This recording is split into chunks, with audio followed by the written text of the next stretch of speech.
নমস্কার।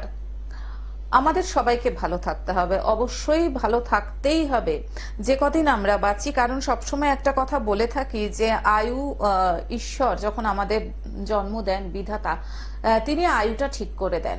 কিন্তু যতদিন তিনি আমাদের সময় দিয়েছেন এই পৃথিবীতে থাকার জন্যে, ততদিন যেন আমরা মোটামুটি ভালোভাবে থাকতে পারি। কিন্তু অনেক সময় দেখা যায় যে না, আমরা ভালো নেই। হতে পারে নিজেদের বুদ্ধির দোষে, হতে পারে পারিবারিক কারণে, হতে পারে পারিপার্শ্বিক কারণে, নানান কারণে আমরা অনেক সময় অনেক সমস্যায় জর্জরিত হয়ে যাই।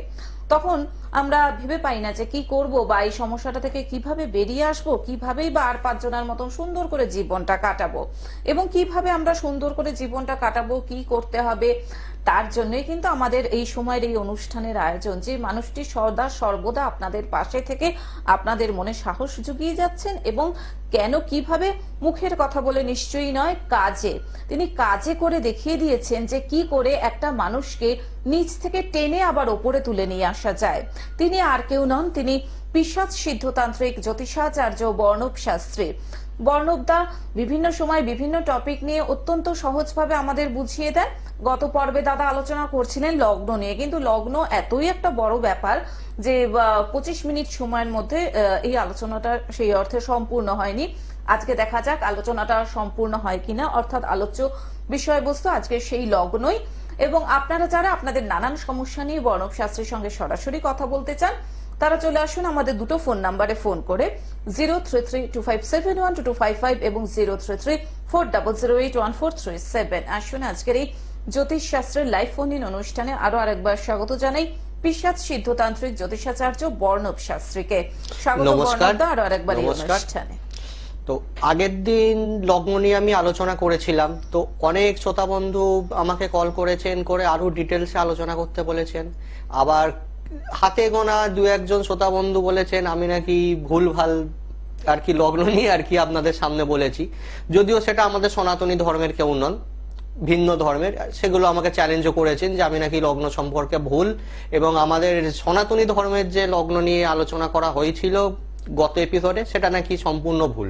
তা যাই হোক, যেটা নিয়ে আমি ওটা নিয়ে আমি বেশি আলোচনা করতে চাই না, কারণ সমস্ত ভালো যেমন দিক আছে, খারাপেরও তেমনি দিক আছে। কারোর ভালো রাখতেও পারে, কেউ বলতে পারে যে না আমি ভুল তথ্য দিচ্ছি, তো ওটা ব্যাপার নয়। যারা আমাকে বলেছেন যে লগ্নটা আরো ডিটেলসে আলোচনা করতে, তাদের জন্য আজকে একটু কিছুটা এগিয়ে নিয়ে যাব লগ্নের আলোচনাটা নিয়ে। আলোচনাটা নিয়ে নিশ্চয়ই আমরা এগোবো। তার আগে দর্শক শ্রোতা বন্ধু এগিয়ে এসেছেন, কারণ বর্ণবদার অনুষ্ঠান মানেই হয়েছে সবসময় বলি কে আগে ফোন কলে আসবেন। নমস্কার, আপনাকে স্বাগত। কে রয়েছেন ফার্স্ট কলার, বলুন। নমস্কার। হ্যাঁ বলুন, কার সম্পর্কে জানবেন? হ্যাঁ, আমি আমার সম্বন্ধে জানবো। আপনার নাম বলুন। আমি পিয়ালি ঘোষ। কোথা থেকে বলছেন? আমি মায়াপুর থেকে বলছি। হ্যাঁ, মায়াপুর। মায়াপুর। আচ্ছা, বলুন জন্ম তারিখ। জন্ম তারিখ 13/4/1995। 13/4/1995। বেশ। জন্ম সময়? জন্ম সময় ভোরবেলা 4টে। ভোর 4টে। জন্মস্থান? জন্মস্থান খানাকুল। খানাকুল, হুগলি খানাকুল তো? হ্যাঁ, হুগলি খানাকুল। হুগলি খানাকুলে। বেশ, কি জানতে চান বলুন। আমার সম্বন্ধে কি জানতে চাই? সম্বন্ধে যে কোনো একটা জিনিস নিয়ে প্রশ্ন করুন। কেরিয়ার, বিবাহিত জীবন, শরীর স্বাস্থ্য, কোনটা? হ্যাঁ, বিবাহিত জীবন নিয়ে। বেশ, আপনি শুনতে থাকুন। আপনি এখানে যে ডেট অফ বার্থটা দিয়েছেন সেই ডেট অফ বার্থ হচ্ছে 13/4/1995, আর এই ডেট অফ বার্থ অনুযায়ী যেটা আপনার দেখা যাচ্ছে সেটা হচ্ছে সিংহ লগ্ন এবং মিন, সিংহ রাশি, মিন লগ্ন। আচ্ছা, এখানে আপনাকে বলি, আপনার কি বিয়ে হয়ে গেছে? আচ্ছা, বিয়ে তো হয়ে গেছে, কিন্তু বর্তমানে বিবাহিত জীবনটা খুব একটা ভালো কিন্তু দেখা যাচ্ছে না। বিয়ের পর দেখা যাচ্ছে যে আপনার পারিবারিক দিক থেকে কিন্তু আর্থিক সমস্যার মধ্যে আপনি পড়ছেন। বর্তমান সময়টা একদমই খুব একটা ভালো যাচ্ছে না, আর্থিক সমস্যা প্রচুর রকম ভাবে আসছে।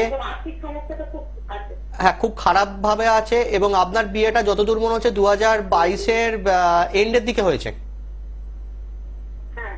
তো এবং আপনার জন্মকালীন ছকে কিন্তু বৃহস্পতি রেট্রোগেট অবস্থাতে রয়েছে। এই বৃহস্পতি রেট্রোগেট অবস্থাতে থাকার জন্য যে জিনিসটা দেখা যাচ্ছে সেটা হচ্ছে যে আপনার আর্থিক জায়গাটা তো ভালো না, এবং আর্থিক জায়গা নিয়ে আপনি প্রচুর পরিমাণে ডিপ্রেশনে আছেন, এবং আপনার যতটা আপনি চেয়েছিলেন লেখাপড়া করবেন সেই লেখাপড়ার দিকটাও কিন্তু আপনার খুব একটা ভালো হয়নি। তো আমার সময়টা কি ফিরবে না? দেখুন সময়টা ফিরবে। এখন আপনার বর্তমানে রাহুর দশা এবং বৃহস্পতির অন্তর্দশা চলছে, তো রাহু বৃহস্পতিতে কিন্তু আর্থিক জায়গাটা কোনোদিনই ভালো যাবে না। এই জায়গাটা আপনাকে ঠিক করে নিতে হবে, দশাটা কাটাতে হবে, কারণ রাহুর দশাতে সময় ভালো যায় না। এবং যেটা বৃহস্পতির পর দেখবেন যে আপনার এখানে শনির দশা আসবে, শনির দশাতে সাংসারিক অশান্তি আসবে, কেতুর দশায় দেখবেন সেই অশান্তিটা একটু কিছুটা বাড়বে, শুক্রের দশায় দেখবেন কিছুটা কমবে, এরকম একটু আপ ডাউন যাবে। তো এই অনুযায়ী আপনাকে আমি বলবো যে একটুখানি পারলে কাউকে দিয়ে প্রতিকার করিয়ে নেবেন, নিলে আপনার এই জায়গাটা অনেকটা কিওর হয়ে যাবে। আর আপনার অষ্টম স্থানে রাহু রয়েছে, এটা একটু সাইড এফেক্ট অনেক ক্ষেত্রে থাকে, দেখবেন ছোটখাটো ব্যাপার নিয়ে ঝগড়া ঝামেলা অশান্তি কিন্তু লেগে থাকবে, এবং আপনি কোনো রকম দোষ না করলেও আপনার উপর দোষ চলে আসবে। ঠিক বললাম না ভুল বললাম? একদম ঠিক। আর একটুখানি বৃহস্পতির প্রতিকার এবং রাহুর প্রতিকারটা করে নিলে আমার মনে হয় যে আপনার আগামী জীবনটা ঠিকঠাকই যাবে। সমস্যাটা তাহলে হবে? হ্যাঁ, আর্থিক জায়গাটা ঠিক হয়ে যাবে, একটু রাহুর প্রতিকারটা করে নিতে হবে। আচ্ছা, রাহু। রাহু রাহু এবং বৃহস্পতি। আচ্ছা আচ্ছা। ফোন করার জন্য ধন্যবাদ। হ্যাঁ, আমরা বরং আলোচনাটা শুরু করি। এবার লগ্ন যেটা আগের দিন আলোচনা করেছিলাম যে প্রত্যেক কটা রাশিতে বা প্রত্যেক কটা ঘরে অ্যাপ্রক্স 2 ঘন্টা করে লগ্নের একটা অবস্থান থাকে। এই লগ্নের অবস্থানে প্রত্যেক কটা ঘরে কিন্তু 3টে করে নক্ষত্র কিন্তু একটা অবস্থান দেখা যায়। মেষ রাশিতে যদি দেখা যায়, মেষ রাশিতে যাদের লগ্ন পড়বে বা মেষের ঘরে যাদের লগ্ন পড়বে তাদের দেখবেন 3খানা নক্ষত্র পড়ছে। প্রথম 13 ডিগ্রি 20 মিনিট, দ্বিতীয় 13 ডিগ্রি 20 মিনিট থেকে 26 ডিগ্রি 40 মিনিট, এবং 26 ডিগ্রি 40 মিনিট থেকে আবার 3 ডিগ্রি 20 মিনিট, অর্থাৎ 30 ডিগ্রি ঘরেতে 3খানা নক্ষত্র কিন্তু পড়ে। এই যে নক্ষত্রগুলো পড়ে রাশিগত দিক থেকে একটা কিন্তু ক্যারেক্টার থাকে। মেষ লগ্ন বা মেষের ঘরে থাকলে তার যে একটা ক্যারেক্টার থাকে সেটা কিন্তু আছে। তার সঙ্গে কিন্তু আর একটা জিনিস যেটা দেখা যাবে সেটা হচ্ছে নাক্ষত্রিক একটা কিন্তু চরিত্র সেই জাতক বা জাতিকার মধ্যে চলে আসে। আসছি আলোচনায়, দর্শক বন্ধু রয়েছেন, তারপর আবার আলোচনায় আসবো। একদমই তাই। নমস্কার, স্বাগত আপনাকে। কে রয়েছেন টেলিফোনে? হ্যালো। হ্যাঁ বলুন, একটু জোরে বলুন। হ্যাঁ, হ্যালো, বলুন, আপনি কার সম্পর্কে জানবেন? আমার নাম রত্না দেবনাথ, মানে বিয়ের ব্যাপারে জানতে চাই। আচ্ছা, আপনার জন্ম তারিখ বলুন। 7/1/1995। 7/1/1995। জন্ম সময় বলুন। 3:25 মিনিট দুপুরে? বিকেলে 3:25 মিনিট।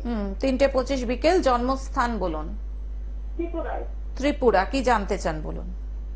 বিয়ের ব্যাপারে জানতে চাই। বিয়ের ব্যাপারে? বিয়ে করেননি এখনো? না না আচ্ছা, দেখাশোনা চলছে?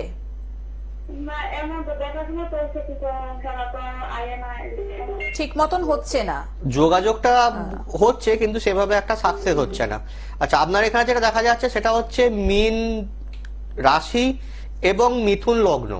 এই মিথুন লগ্ন এবং মীন রাশি সাপেক্ষে যেটা আপনার পাওয়া যাচ্ছে, এবং বর্তমানে কিন্তু কেতুর দশা এবং শুক্রের অন্তর্দশা চলছে। তো এই সময় যেটা আপনার দেখা যাবে যে বিবাহিত যে যোগাযোগগুলো সেগুলো অতটা ভালো আপনার কাছে আসবে না, বা এলেও কিন্তু সেই রকম ভাবে একটা পছন্দ মতন যে সম্বন্ধ সেটা কিন্তু আপনার এখানে পাওয়া যাবে না। 2 নম্বর হচ্ছে এখানে মীন রাশির ওপরে 7.5 একটা প্রভাব চলছে। এই 7.5 প্রভাব চলাকালীন বিবাহিত জীবন ভালো হবে না, এবং বিয়ের যোগাযোগও কিন্তু আসবে না। যোগাযোগ আসবে কিন্তু সেটা কেটে যাবে। এটা আপনাকে বিবাহিত জীবনটা যদি ভালো করতে হয় তার জন্য কিন্তু শনির 7.5 প্রতিকার এবং কেতু শুক্রের যে একটা দশা চলছে, কেতু শুক্রের দশা, এই দশাটাকে আপনাকে খণ্ডন করতে হবে। না খণ্ডন করতে পারলে কিন্তু আপনার বিবাহিত জীবন খুব একটা ভালো হবে না, এবং বিয়েও কিন্তু হওয়ার সম্ভাবনাটা খুব কম পরিমাণে দেখা যাচ্ছে। এবছর বিয়ে হবে না। দেখুন, এবছর বিয়ে হবে না সেটা কিন্তু আমি বলছি না। আপনি যদি চেষ্টা করেন এবছর কিন্তু 7.5 মধ্যে বিয়ে হয়, কিন্তু 7.5 মধ্যে বিয়ে হলে কিন্তু বিবাহিত জীবন ভালো হয় না এবং সাংসারিক অশান্তি কিন্তু থাকে। এটা কি করতে হবে? এটা আপনি কল করে নেবেন, পরে আপনাকে জানিয়ে দেওয়া হবে একদমই আপনার তাই, প্রতিকার বিশদে কিভাবে কি জানার করতে জন্য হবে। চেম্বার রয়েছে এবং তার জন্যই আমরা দেখুন স্ক্রলে দাদার চেম্বারের জন্য বুকিং নাম্বারটা দিয়ে দিই 7003353262। এছাড়াও আরেকটি নাম্বার রয়েছে 9062044574। অনুষ্ঠান শেষ হয়ে গেলে আপনারা বিশদে জেনে নিন দাদাকে কবে কোথায় পাওয়া যাচ্ছে। দাদা মোটামুটি বসেন টালিগঞ্জ, দুর্গাপুর, হাওড়া, মেছেদা, মালদা এবং উনি অনলাইন প্রেডিকশনও করে থাকেন। যাদের চেম্বারে আসতে অসুবিধা সেক্ষেত্রে কোনো সমস্যার কারণে বর্ণব শাস্ত্রী অনলাইনেও প্রেডিকশন করে থাকেন। দাদা আলোচনায় আসবে, একজন বন্ধু চলে এসেছেন। নমস্কার, আপনাকে স্বাগত জানাচ্ছি। কে রয়েছেন টেলিফোনে? হ্যাঁ নমস্কার দাদা। হ্যাঁ নমস্কার। হ্যাঁ নমস্কার। বলুন, কার সম্পর্কে? হ্যাঁ আমার সম্পর্কে জানবো। আমার গৌতম মন্ডল, আমি চন্দ্রনগর থেকে বলছি। একটু আমার সম্পর্কে জানবো। জন্ম তারিখটা বলুন। হ্যাঁ 6 আগস্ট 1982, 6 আগস্ট 1982। জন্ম সময়? সকাল 5:30টা, জন্মস্থান চন্দ্রনগর। সকাল 5:30টা, চন্দননগর। কি জানতে চান বলুন। কেরিয়ার সম্পর্কে জানবো একটু। কেরিয়ার সম্পর্কে আমি একটা আপনাকে প্রশ্ন করি, বর্ণব শাস্ত্রীর অনুষ্ঠান নিয়মিত দেখেন? হ্যাঁ দেখি, আমি অনেকদিন পর। কিরকম লাগে অনুষ্ঠান? হ্যাঁ অনুষ্ঠান কিরকম লাগে দাদার অনুষ্ঠান? না ভালো লাগে দাদা, অনুষ্ঠান ভালো লাগে বলে তো ট্রাই করে আজকে অনেকদিন পর পেলাম। বেশ, ধন্যবাদ আপনাকে, আপনি শুনতে থাকুন। আচ্ছা, আপনি যে ডেট অফ বার্থটা দিয়েছেন সেটা হচ্ছে 6/8/1982। হ্যাঁ আচ্ছা, এই ডেট অফ বার্থ অনুযায়ী যে রাশি লগ্নটা পাওয়া যাচ্ছে সেটা হচ্ছে কুম্ভ রাশি এবং কর্কট লগ্ন, এবং লগ্নেতে কিন্তু একটা রবির অবস্থান দেখা যাচ্ছে। আচ্ছা, আপনি কি সরকারি চাকরি করেন? না না, সরকারি চাকরি করি না, ওই প্রাইভেটে জব করছি এক জায়গায়। প্রাইভেটে জব করছেন, সেটা কি মার্কেটিং ওরিয়েন্টেড? না না না। আচ্ছা, আপনার এখানে যেটা দেখা যাচ্ছে সেটা হচ্ছে দ্বাদশ স্থানে কিন্তু শুক্র এবং রাহুর একটা অবস্থান রয়েছে। এই শুক্র এবং রাহুর অবস্থান থাকলে কিন্তু যেটা দেখা যায় সেটা কিন্তু মার্কেটিং ওরিয়েন্টেড কাজে গেলে কিন্তু, বা মার্কেটিং ওরিয়েন্টেড কোনো কাজ করলে কিন্তু সেই জায়গাটা সুফল পাওয়া যায়। এবং আপনার এখানে যেটা দেখা যাচ্ছে সেটা হচ্ছে অষ্টম স্থানে চন্দ্র বসে রয়েছে। এই অষ্টম স্থানে চন্দ্র বসে থাকার জন্য যেটা দেখা যাবে সেটা হচ্ছে যে নানা রকম কারণে আপনি হতাশায় ভুগবেন এবং নিজের ওপর একটা রাগের সৃষ্টি হবে। তার কারণ হচ্ছে আপনি যতটা চেয়েছিলেন নিজেকে ডেভেলপ করব, সেই ডেভেলপ আপনি করতে পারেননি। ঠিক বলছি না ভুল বলছি? না না, এটা ঠিকই বলেছেন। আচ্ছা, আর একটা জিনিস যেটা বলে রাখি, লাস্ট 2.5-3 বছরের মধ্যে কিন্তু সময় একদমই ভালো যাচ্ছে না। কর্মের পরিবর্তন হয়েছে সম্ভবত, এবং এই কর্মটাও কিন্তু খুব একটা ভালো জায়গায় আপনার নেই, কারণ এখানে কিন্তু আপনার শনি 7.5 চলছে। আমি মানে প্রাইভেটে জব করছি, আর ওই সাইডে একটা বিজনেস আছে, মানে মার্কেট লাইনে বিজনেসটা। তো বিজনেসটা আমার মানে উন্নতি হবে না হবে না, সেই জন্য দেখুন, বিজনেসে উন্নতি আপনার হবে, কিন্তু বর্তমান যে 7.5টা চলছে, 7.5-এর মধ্যে কিন্তু বিজনেসের খুব একটা কিছু উন্নতি দেখা যাচ্ছে না। একটু 7.5টা কাটিয়ে নিন। আর যে মার্কেটিং লাইনের যে বলছেন বিজনেসটা, কিসের ব্যবসা করছেন? ওই সব মানে কোনো কোম্পানিতে মানে মাল প্রোডাক্ট করি। মানে প্রোডাক্টটা কি করেন? কোনো গার্মেন্টস জাতীয় কিছু? হ্যাঁ হ্যাঁ হ্যাঁ। গার্মেন্টস বা ফ্যাশন ওরিয়েন্টেড কিরকম যদি কিছু হয় তাহলে আপনার বিজনেসটা ভালো চলবে। একটু অষ্টমে চন্দ্রের প্রতিকার করিয়ে নেবেন, কারণ আপনাকে একটু মানসিক দিক থেকে সুস্থ থাকতে লাগবে, এত ভেঙে পড়লে হবে না। এবং দ্বিতীয় হচ্ছে যে আপনার 7.5টা চলছে, এই কারণে আর্থিক জায়গাটা আপনার ভালো যাচ্ছে না। এমনিতে আপনার ব্যবসা ভালো হবে। চেষ্টা করুন একটা দোকান বা কোনো কিছু জামা কাপড়ের দোকান এইসব করার একটা চেষ্টা করুন, কিন্তু সেটা এখন নয়, 7.5টা কাটিয়ে নেওয়ার পর। বেশ, ফোন করার জন্য ধন্যবাদ। হ্যাঁ, আমরা বরং আলোচনাটা কন্টিনিউ করি লগ্ন নিয়ে। লগ্ন নিয়ে যেটা বলছিলাম সেটা হচ্ছে মেষের ঘরে যদি কারোর লগ্ন পড়ে, সেক্ষেত্রে দেখা যাবে যে 3খানা কিন্তু নক্ষত্র পড়ে। প্রথম নক্ষত্রটা পড়ে কেতুর, তারপরে নক্ষত্রটা পড়ে শুক্র, এবং তারপরে নক্ষত্রটা পড়ে কিন্তু আমাদের রবির। আমরা সচরাচর কি করে থাকি, আমরা মেষের যে একটা ক্যারেক্টার বা মঙ্গলের যে ক্যারেক্টার, সেটাকেই কিন্তু আমরা বেশি প্রাধান্য দিয়ে থাকি লগ্ন বিচারের ক্ষেত্রে, বা লগ্নের মঙ্গল কোথায় বসে রয়েছে সেইটা, এইগুলো আমরা বেশি দৃষ্টিপাত দিয়ে থাকি। কিন্তু এখানে একটা জিনিস সবসময় আমাদের মাথায় রাখতে লাগবে, যে ঘরে যে গ্রহটি বসে থাকবে সেটি হচ্ছে রাজা, এবং নক্ষত্র কিন্তু হচ্ছে মন্ত্রী। অর্থাৎ যে ঘরে মেষের যখন লগ্ন বসে রয়েছে সেই ঘরের অধিপতি হচ্ছে মঙ্গল, মঙ্গল হচ্ছে রাজা এবং লগ্ন হচ্ছে রাজা, কিন্তু নক্ষত্র যে পাচ্ছে লগ্নের সেটা হবে কিন্তু মন্ত্রী।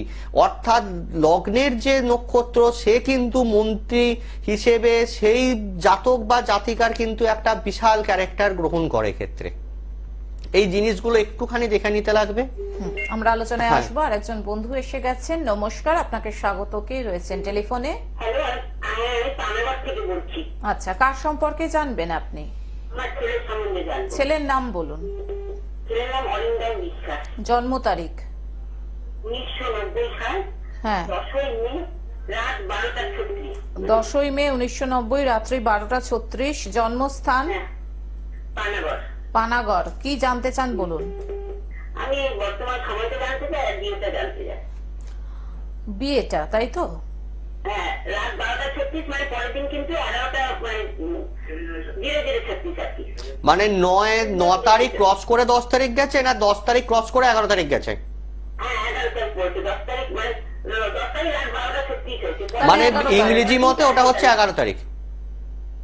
ইংরেজি মতে 11 তারিখ। 10 তারিখ ক্রস করে 11 তারিখ হয়েছে। সেটাই বলছেন উনি। না হলে এটা আপনার রাশিটাই চেঞ্জ হয়ে যাবে, রাশি লগ্ন পুরো চেঞ্জ হয়ে যাবে। হ্যাঁ, ওই যে 10 তারিখ থেকে 11 তারিখ পড়েছে। বুঝতে পেরেছি, আপনি শুনতে থাকুন। হ্যাঁ। আচ্ছা, একটু রাশি লগ্নটা মিলিয়ে নেবেন। সেটা হচ্ছে এখানে যে বৃশ্চিক রাশি দেখা যাচ্ছে এবং কিন্তু এখানে কুম্ভ লগ্ন দেখা যাচ্ছে।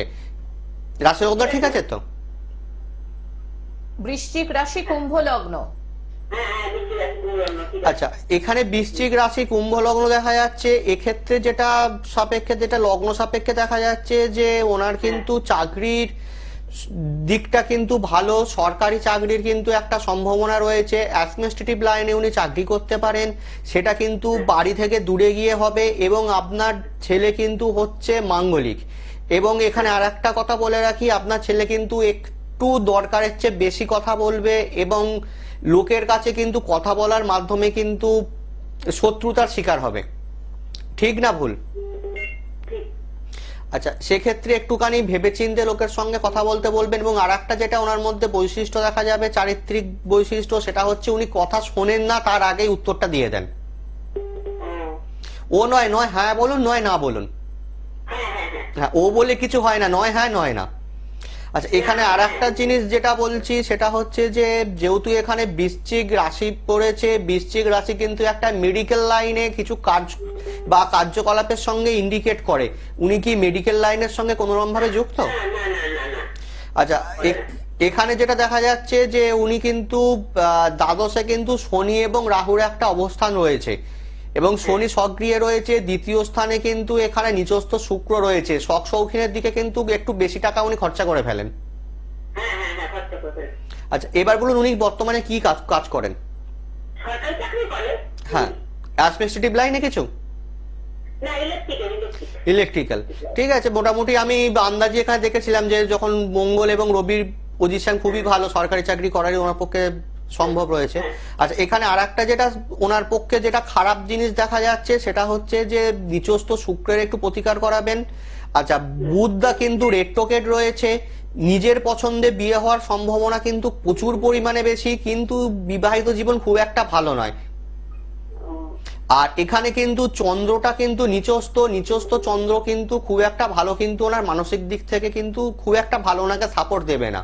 তো নিচস্থ শুক্র এবং নিচস্থ চন্দ্র এই দুটোর কিন্তু একটু প্রতিকার করিয়ে নেবেন, নিলে কিন্তু ওনার নিচস্থ শুক্র এবং চন্দ্রর। এবং বর্তমানে যে দশা চলছে সেটা চলছে আপনার এখানে কেতুর দশা এবং মঙ্গলের অন্তর্দশা। 11ই আপনার হচ্ছে এখানে 7ই নভেম্বর পর্যন্ত কিন্তু একটু সাবধানে রাখবেন, দুর্ঘটনা ঘটতে পারে। হ্যাঁ, 7ই নভেম্বর পর্যন্ত একটু সাবধানে রাখবেন, দুর্ঘটনা ঘটতে পারে। আর নিজের পছন্দই বিয়ে হবে, যতদূর মনে হয় উনি এখনো পর্যন্ত রিলেশনশিপে রয়েছেন।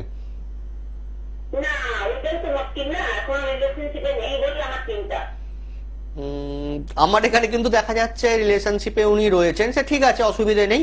আপনি এই দুটো প্রতিকার করে নেবেন। বিবাহিত জীবন মোটামুটি ভালো, খুব একটা খারাপ কিন্তু নয়। বেশ, ফোন করার জন্য ধন্যবাদ। হ্যাঁ, লগ্ন তাহলে ব্যক্তি নিজে, লগ্ন হচ্ছে ব্যক্তি নিজে, এবং আমার যে ক্যারেক্টার সেটা কিন্তু অনেক ক্ষেত্রে নির্ভর করছে যে ঘরে লগ্ন পড়ছে। যেমন এই লাস্ট চার্টটা নিয়ে আমি বলি, এই চার্টে কিন্তু দেখা যাচ্ছে যে কুম্ভ লগ্ন, অর্থাৎ কুম্ভ লগ্নর যে একটা ক্যারেক্টার, লগ্নের একটা রাশি বা লগ্ন যেটা যাই বলি না কেন, কুম্ভের ঘরের একটা ক্যারেক্টার, সেটা কিন্তু জাতক পাবে। তার সঙ্গে এখানে রয়েছে শনির একটা ক্যারেক্টার, সেটা কিন্তু জাতক পাবে। এবং এখানে যে লগ্নের একটা নক্ষত্র, তার যে ক্যারেক্টার, সেটা কিন্তু জাতক পাবে। এবং তার সঙ্গে আর একটা ক্যারেক্টার পাবে, সেটা হচ্ছে মঙ্গলের। অর্থাৎ এই এতগুলো গ্রহর যে পজিশন দেখে তারপরেই কিন্তু একটা লগ্নর বিচার করে জাতকের সম্বন্ধে বলা সম্ভব যে জাতকটি কিরকম, বা জাতকের মানসিক অবস্থা কিরকম, বা জাতক কি কর্মের জন্য এসছে এই জগতে। আমরা আলোচনায় আসবো। একজন বন্ধু এসে গেছেন। নমস্কার, স্বাগত আপনাকে। কে রয়েছেন টেলিফোনে? নমস্কার, নমস্কার, আপনি কার সম্পর্কে জানবেন? আমি জানছি আমার মেয়ের সম্বন্ধে। মেয়ের নাম বলুন। মেয়ের নাম রিয়া চক্রবর্তী, কোথা থেকে বলছেন? পূর্ব মেদিনীপুর থেকে বলছি। জন্ম তারিখ বলুন। জন্ম তারিখ 2009, 22 অক্টোবর। 22 অক্টোবর 2009। জন্ম সময় বলুন। জন্ম সময় বিকেল 5:35। বিকেল 5:25। 5:35। হ্যাঁ, 5:35। 35 মিনিটে। জন্মস্থান বলুন। দেবরা। ডেবরা। কি 5:35। বুঝতে পেরেছি। এবার কি জানতে চান বলুন মেয়েকে নিয়ে, তাড়াতাড়ি। আমার মেয়ের সম্বন্ধে কি জানিয়েছি, পড়াশোনা, ক্যারিয়ার ও সংস্কৃতি। কি পড়াশোনা সম্পর্কে? দেখুন, এখানে আমি প্রথমে বলি যে এখানে সংক্ষেপে আপনাকে বলে দিচ্ছি, কারণ সময় খুবই কম রয়েছে, আপনি শুনতে থাকুন টিভির পর্দায়। তো এখানে যেটা দেখা যাচ্ছে সেটা হচ্ছে শারীরিক দিকটা কিন্তু খুব একটা বেশি ভালো যাচ্ছে না, এবং আপনাদের বাস্তুর কিন্তু একটা প্রবলেম দেখা যাচ্ছে। বাস্তুর প্রবলেমের জন্য আপনাদের কিন্তু মানসিক দিক থেকে প্রচন্ড হতাশার মধ্যে দিয়ে চলতে লাগবে, গোপন শত্রুতা, এবং আপনার মেয়েকে সব জায়গায় খেতে দেবেন না, আর ফ্যামিলির লোকেদের থেকে একটু সম্ভবত দূরে রাখবেন। কারণ এটা না করতে পারলে কিন্তু দেখা যাচ্ছে এখানে একটু সমস্যা রয়েছে, এবং শারীরিক দিক থেকে বিশেষ করে ব্লাড ওরিয়েন্টেড কোনো সমস্যা, অথবা আপনার এখানে কিন্তু হাড়ের ভাঙা বা পা ভাঙা, পা মুচকে যাওয়া, রক্তক্ষরণের কিন্তু একটা সম্ভাবনা দেখা যাচ্ছে। এগুলো একটু প্রতিকার করিয়ে নেবেন। বর্তমানে শুক্রের দশা এবং তার সঙ্গে দেখা যাচ্ছে বুধের অন্তর্দশা চলছে। একটু পেটের বা লিভারের প্রবলেম হতে পারে, ব্লাড ইউরিনের একটুখানি প্রবলেম হতে পারে। এমনিতে ঠিক আছে। বিস্তারিত জানতে একটু আমাকে কন্ট্যাক্ট করে নেবেন। একদমই তাই। হাতে আজকে আর একদমই সময় নেই। যারা মনে করছেন বর্ণব শাস্ত্রের সঙ্গে যোগাযোগ করবেন, ফোন করে নিন 7003335262 এবং 9062044574 এই দুটি নম্বরে। দাদার চেম্বার রয়েছে টালিগঞ্জ, দুর্গাপুর, হাওড়া, মেছেদা, মালদায়। যারা চেম্বারে আসতে পারছেন না কোনো কারণে, সেক্ষেত্রেও সমস্যার কোনো কারণ নেই, কারণ দাদা অনলাইন প্রেডিকশনও করে থাকেন। অসংখ্য ধন্যবাদ বর্ণবদা আপনাকে, প্রতিবারের মতন ধন্যবাদ সকল দর্শক শ্রোতা বন্ধুকে। আজকে হাতে আর একদমই সময় নেই। বর্ণব শাস্ত্রীকে নিয়ে আমরা চলে আসব আবার আগামী পর্বে। সুস্থ থাকুন, ভালো থাকুন এবং সচেতন থাকুন। আসছি। নমস্কার। নমস্কার।